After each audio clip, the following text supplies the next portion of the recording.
What's going on, everybody? This is Trend Kill Radio, a rock news show about all things rock except for when it's not. Brought to you by the Cleveland Guardians and Rex Manning Day. Damn the man, save the empire. I'm your host, Sean Ryan. And I'm Chris Jones. And before we get started, please be sure to like, subscribe, hit your notifications, that little bell, Bing, and bing. follow us on Instagram at Trend Kill Radio 216. Tonight we have not exactly a hilarious story, I'll tell you that. That's not funny, but I'm going to make fun of the guy that did it. Yeah, there's a lot. We don't have time to do a whole dissertation. We really don't. So, Anti-Flag's Justin Sane. Pussy. This says plans to flee The America. country. I used to listen to Anti-Flag a lot when I was going through my younger, my 17 to 21, my real punk rock phase. I saw them a million times at the Agora and everywhere else. And to put it simply, dude, Justin Sane, you're a little bitch. This guy used to complain that people were smoking in the venue and say, can you guys stop smoking? I'm allergic. The dude talks through his nose. He sounds like freaking, what's his nuts? Mort from Family Guy. Oh, God. Stop smoking. I'm allergic. This blood, my mucus. This song's about how bad the government sucks. All right, anyway, Jesus Christ. That's what he sounds like, dude. It's fucking terrible.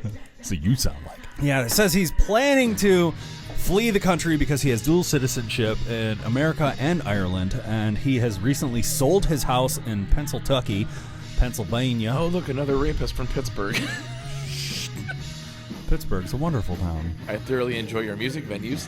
Okay. Anyways, yes, there is a woman that was sexually assaulted by him, amongst many, many others. Roughly, I think she approximates women that she spoke to around 60. He's got real Manson vibes here.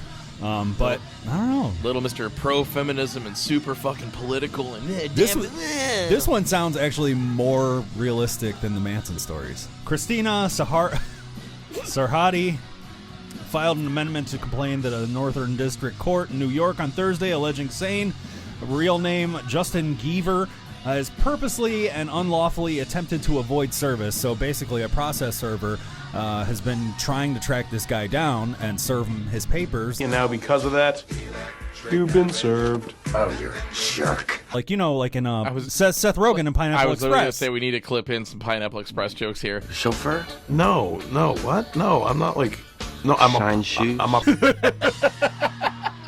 Basically, he has hid his assets and he's trying to send them over to Ireland.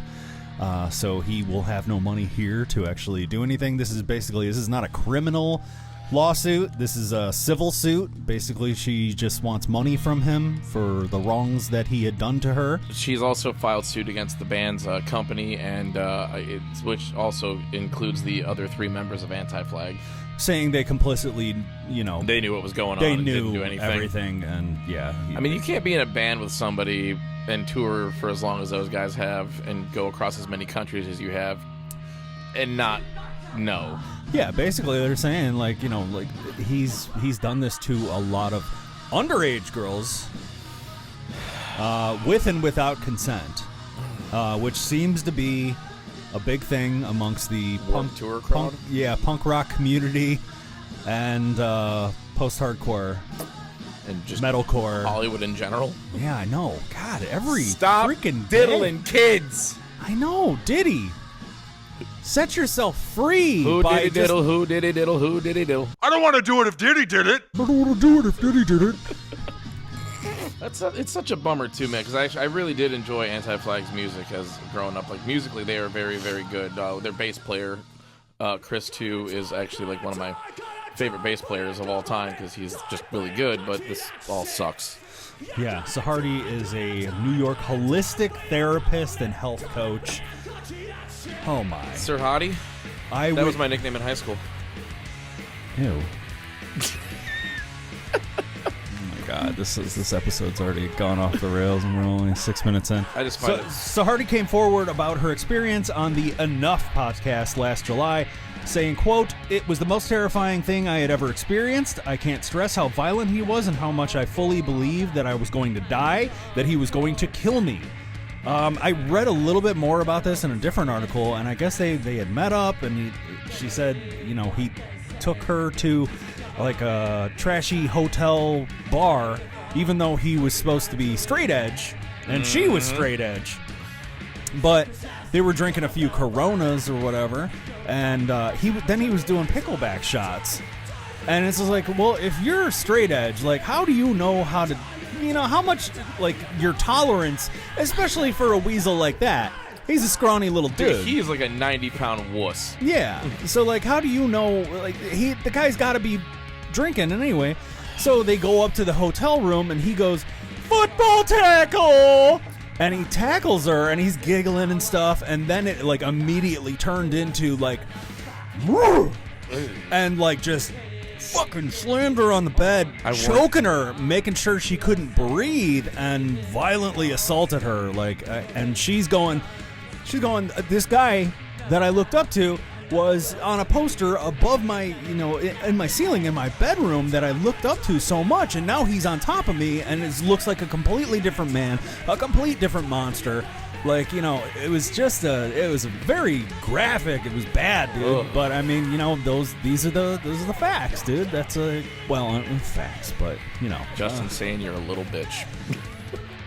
Yeah, and she's saying, she goes like, I'm 100 pounds, like, what his excuse was, he said, oh, my wife or my girlfriend or whatever cheated on me with some other guy, and she moved back to England, which I don't think was true at all. And so he was like, oh, I'm just going to have a few drinks or whatever. Why don't you come drink with me? And she goes, oh, I'm straight edge. And he goes, me too, but, help me out, And so they both started drinking together a little bit. And it's, what? It's always a red flag, ladies. Don't ever go with anyone to a hotel thinking that, like, it's just going to be pleasantries exchanged, especially going to his hotel room. Like what we saw with Louis C.K., he didn't sexually assault anyone. He just jacked off a lot in front of a lot of people, but he asked. It was a visual assault. It was an affront of the senses. Oh, God, Can you imagine having to see what that guy... See what Louis C.K.'s wiener looks like? Turtle dick. You think so? Yeah, he's rocking a turtle dick. What can I say? We smell our own.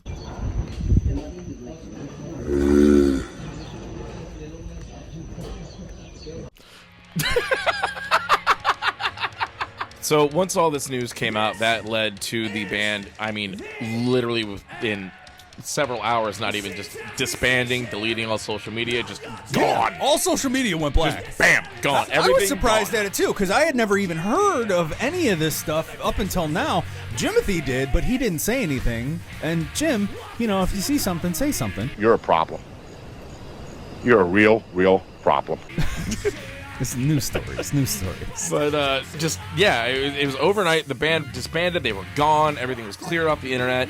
And now, fuckboy is running away from the police and, well, not the police, but the law, the lawyers and everything, and trying to flee the country and just like, and the band released a statement, that was, supposedly very heartfelt, even though apparently they knew everything that was going on.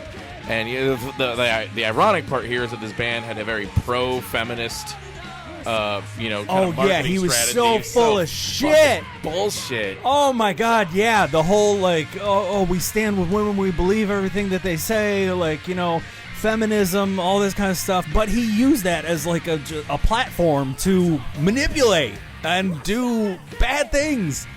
Just like you hear preachers and stuff on TV. They're the ones with the most skeletons in their closet. Politicians. They're the worst people in the world. I don't care what side you're on. I mean, Anti-Flag was basically politicians that played music. I mean, they were so politically driven in all their messaging and music. I mean, stances against police brutality, they were very far left leaning, whatever. We're not going to get into that, but anyways. Yeah, we don't do politics. We don't do politics on this. Yeah, but they were a very far, leaning band, and that was like their whole platform was music about politics and social injustice and empowerment of women and feminism and all this stuff. And it turns out that this singer, Justin Sane, was nothing more than a lying little piece of shit. And I feel really bad that I supported that band as hard as I did growing up. Yeah, and so basically what the band has done, because they are under fire, even though the allegations are against Justin Sane, they're just hiring big money lawyers just to try and make it go away. And it's like, to an extent, I can understand. And like I said, this is a civil suit too, so I mean, they're just protecting their assets. I'm not paying taxes. I finger thing means detect. Feel good story, everyone. That is all that we have for tonight's episode. Thank you guys so much. Please be sure once again to like, subscribe, hit your notifications, that little bell, ding, ding, ding. What do you have to say, Chris? I know you're gonna fucking plug something. I fucking knew it. I fucking knew it. You do this every show. I was just gonna say shout out to. All right. Thank you guys so much for watching. Please be sure once again to like, subscribe, hit your notifications. Blah blah blah. Follow us on Instagram at TrendKillRadio216. I'm your host Sean Ryan. I've been Chris Jones, and this has been Trend Kill Radio. Oh yeah, happy breakfast. You don't know nothing, AJ, with the fucking gun that's bigger than him. My name isn't fucking Warren. His name is fucking Warren.